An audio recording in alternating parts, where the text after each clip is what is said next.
Welcome to Stock Market Series. This is lecture number 10. What is private placement? Private placement is sale of securities to select group of persons, and it happens in a route other than the public offer. Here it is issued to group of persons who are identified by board of directors. And if you look at the number of persons, generally it will not be more than 50 persons in single offer, and it will not be more than 200 persons on an aggregate in a financial year. Of course, the exception is for qualified institutional buyers and employees under ESOP scheme.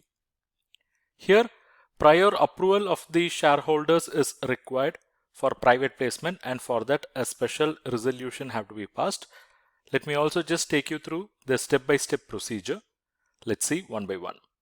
First, the company should hold meeting of board of directors where board of directors should approve the list of identified persons and the draft offer letter. Then they should call this GM or say EGM.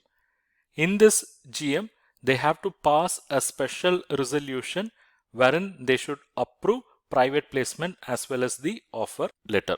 Then they have to file the special resolution in appropriate form to the appropriate authority, and that should happen within prescribed number of days of EGM. They have to circulate the offer letter after filing the special resolution.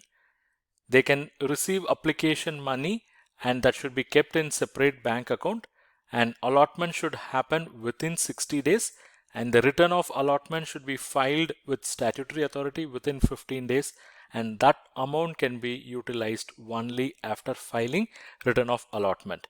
Then share certificate have to be issued within 2 months of allotment, and that should be updated in register of members. So that's about basics of private placement.